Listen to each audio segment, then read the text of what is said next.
आज की कहानी श्रावण मास की पवित्र और पौराणिक कथा है। आइए शुरू करें कहानी।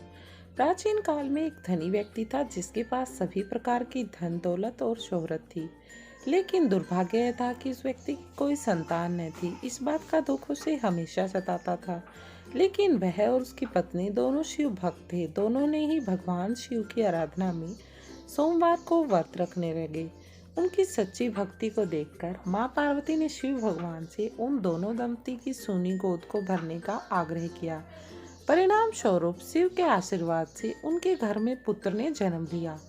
लेकिन बालक के जन्म के साथ ही एक आकाशवाणी हुई, यह बालक अल्पायु का होगा। 12 साल की आयु में इस बालक की मृत्यु हो जाएगी। इस भविष्य कथन के साथ उस व्यक्ति को पुत्र प्राप्ति की अधिक खुशी न थी। उसने अपने बालक का नाम अमर रखा। ओहो, अब क्या होगा आगे जानने के लिए बने रहें। ओहो, जैसे जैसे अमर थोड़ा बड़ा हुआ, उस धनी व्यक्ति ने उसको शिक्षा के लिए काशी भेजना उचित समझा। उसने अपने साले को अमर के साथ काशी भेजने का निश्चय किया। अमर अपने मामा जी के साथ काशी की ओर चल दिए। रास्ते में उन्होंने जहाँ जहाँ विश्राम किया वहाँ पर उन्होंने ब्राह्मणों को दान दक्षिणा दी।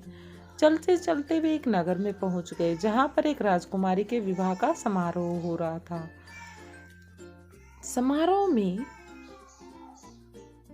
उस राजकुमारी का एक दूल्हा एक आंख से काना था। यह बात दूल्हे के परिवार वालों ने राज परिवार से छिपा कर रखी थी। उन्हें इस बात का डर था कि यह बात अगर राजा को पता चल गई तो यह शादी नहीं होगी। इसलिए दूल्हे के घर वालों ने अमर से झूठ मूठ का दूल्हा बनने का आग्रह किया और वह उनके आग्रह को मना न कर सका।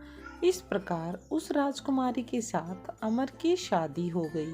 लेकिन वह उस राजकुमारी को धोखे में नहीं रखना चाहता था, इसलिए उसने राजकुमारी की चुनरी में इस घटनाक्रम की पूरी सच्चाई लिख दी। राजकुमारी ने जब अमर के संदेश को पढ़ा तब उसने अमर को ही अपना पति माना और काशी से वापस लौटने का इंतजार करने लगी। अमर और उसके मामा काशी की ओर चले गए। समय का पहिया आगे बढ़ा। उधर अमर हमेशा धार्मिक कार्यों में लगा रहता था। जब अमर ठीक 12 साल का हुआ तब वह शिव मंदिर में भोले बाबा को बेलपतियां चढ़ा रहा था।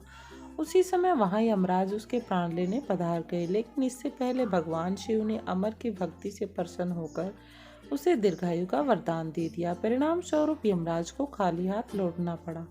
बाद में अमर काशी से शिक्षा प्राप्त करके अपनी पत्नी राजकुमारी के साथ घर लौट आए। धन्यवाद।